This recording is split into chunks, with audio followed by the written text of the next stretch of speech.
Welcome to my YouTube channel. My name is Musuma Augustine. If it's your first time here, remember to subscribe, like this video for the purpose of the algorithm. Today, I'm going to react to Candace Owens. This is a black conservative. She's a female, and she talks about what happens when a father is absent from home, especially when you are in the US. In the black culture, single motherhood is kind of a celebrated outcome, but there are really challenging issues which are associated with the absence of fathers. So that's what we are going to see exactly from Candace Owens. And without wasting much of your time, let's see what she talks about. I'm very curious, in your opinion, what would you say are the biggest issues plaguing Black America today, in your personal opinion? Number one is father absence. Yes. Everything that happens is secondary to that. Like, it all falls apart once you remove fathers from the home. And I talk about that often, and actually Barack Obama spoke about this. He gave a Father's Day speech. Yes. And he started talking about all the statistics of what happens when you remove a father from the home. One simple thing: remove a father from the home, and a child is 9 times more likely to end up in prison, 6 times more likely to drop out of school. 12 times more likely to end up in prison, 9 times more likely to drop out of school, 6 times more likely to lead a life of poverty, right? One single element. And there are actually policies that since the 1960s have incentivized that for Black America. So those are serious challenges which she talks about school dropout, ending up in prison, and also end up being living in poverty. So, and when you find out that in the US, single motherhood is something which is celebrated, then you come into your realization that probably the Black American culture or the Black families are heading nowhere. If people are going to live 6 times more in poverty, they are likely going to 9 times going into prison if you remove a father from there, and 12 times likely going to drop out of school. Then that's a challenging issue, and the Black culture and especially the Black families need to understand that raising a kid while the father is present is likely going to reduce most of these challenges which are associated with what? With all the absence of a father. And from what I've seen and from what I've learned is that when a kid is raised by a single father, the challenges which are associated with single fatherhood are so limited compared to single motherhood, that a family who is raised by a single father is the difference between a single father and a complete family, that's a mother and a father, is really limited compared to a difference where a kid is brought up by 2 parents and a single mother. So the US is kind of glorifying single motherhood, but the outcomes are against that. The outcomes are challenging, and it's something which is supposed to be criticized at the highest order. That's when everything fell apart for Black Americans. Our families were together, kids were performing better. I mean, it literally in every statistic, Black Americans were doing better. Think about this, under Jim Crow laws, right, than they are doing today. Now, nobody would say America has become a more racist society since Jim Crow laws. If they did, they'd be disingenuous and they'd be lying to you, right? So what happened? Well, you tore apart our families, and you turned us into a culture of baby mamas, which is now reflected in our music. So when I talk about Black culture and I say things that need to be changed, our music has taken a hit. I go back and I listen to the music I grew up on, and I grew up in my grandfather's home. The Temptations, Diana Ross, music that was about love, feeling good, men that were dressed in suits. Now we have Cardi B.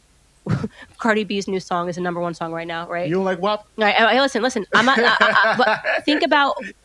So from what I know, in the 1960s, it's kind of Black families, especially women, were encouraged to get out of their families and they will be rewarded by the government. So that's what she's talking about. And this encouraged people to seek even divorce. That's why mothers would go into marriages, and once they have served in those marriages for maybe 5 years or 11 years, they would seek for divorce, and this divorce would rid them, or this divorce made the government to reward them by some incentives, while men were even crushed because they were required maybe to provide for child support, alimony, those kinds of resources to women. And women 71% of the time initiated those divorce. So once you find that you are being rewarded by breaking up your family, then some women found it not to be so difficult to go for the government revenue, for government rewards, than staying in their relationships and putting a good environment for the growth of their children, which could lead them to, these relationships could have led the students or their kids to perform better instead of going to prison, to get out of poverty instead of ending up into poverty. And some of these breaked families or kids who come from these breaked families end up committing suicides most of the time compared to those who come from normal families, which is a father and a mother. What has happened to Black culture from My Girl? Yeah. I've got Sunshine and a Clouded Day to WAP, which we couldn't even, you wouldn't feel comfortable if I told you to read the lyrics right now for your show. Music. Chris did it though. Right? Yeah, right? I'm not saying that she doesn't have a right to make the music, but I'm saying that when that becomes number one in replace of what was number one, something's happened to Black culture. So real quick, Candace, what do you feel like tore down that Black family from your analysis? The welfare system did. Okay. Yeah, I mean, and it was strategic. You know, Lyndon Baines Johnson, who authored, you know, who signed the Great Society Act, went after and targeted Black men. It was he was a avowed racist. He hated Black people. Used the N-word his entire life. Wouldn't even refer to his driver, who was Black, as by his name. You know, and he said, you just got to get used to it. You're an N-word. And, you know, you got to go look up the LBJ transcripts and think about how weird it is that today you speak to the average Black American and they'll say he was the best president for Black America. Avowed racist. And his, you know, his famed quote that he said, once Black Americans received civil rights, which he signed off on only because of protesting. He had just gotten into the White House after the assassination of JFK. There were massive protests going on here in D.C. all around. And he signed off on this because he virtually... So, as you have heard, Black men are being portrayed as the dangerous species, actually. And once you find that most laws are against Black men, and also Black men play a role, they are not victims, they play a role. Maybe if you are dealing in drugs, you will end up in jail. If you are dealing in what? Rogue behavior, you will end up being in jail. But you find that Black men, most of them end up in prisons, and those who are in prisons probably have families, and these families end up being kids raised by single mothers because their men are in prisons. And also some of these men are forced to have to pay child support, to pay alimony, and this breaks men.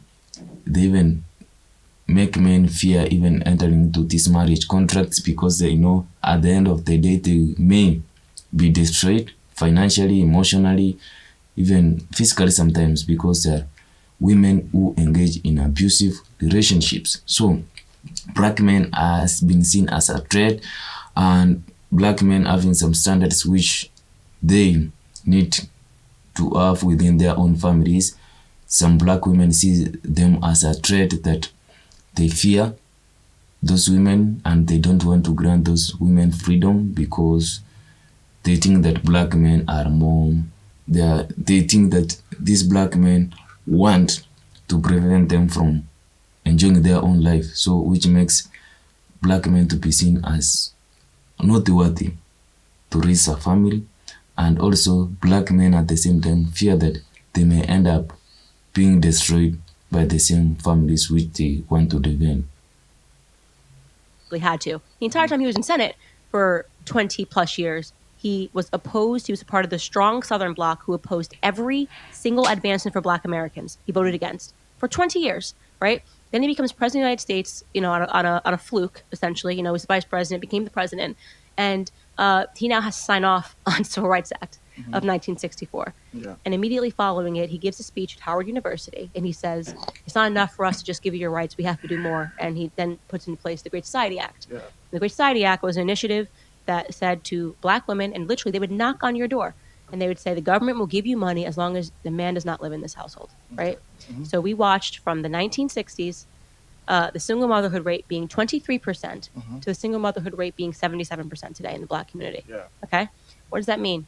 You want to talk about why the Black community, forget, you know, education not being at the forefront, the ignorance that we see, the culture that we see, the disrespect. We are a disrespectful culture. The fact that you have to caution, and I'm glad that you said it, you know, I believe we should respect Black women. We should respect, the fact that you have to say that is sad, right? My So, as you've seen, once the government started giving those incentives to black women, then the rate of single motherhood skyrocketed. That's because there were some rewards and the government enticed these black women not even to stay in marriage.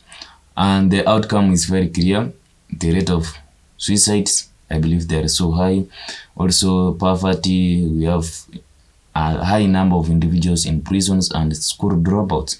So what are your thoughts about Candace Owens' thoughts on single motherhood issue and the absence of fathers missing from their own homes, and what could be done in the Black American culture to ensure that this damage doesn't go any further? My name has been Monsieur Magazine. If you haven't subscribed, just subscribe, hit that notification bell, like this video for the purpose of the Arrogal team. We need to reach 1,000 subscribers by the end of this year. See you in my next one. Enjoy your day. Peace.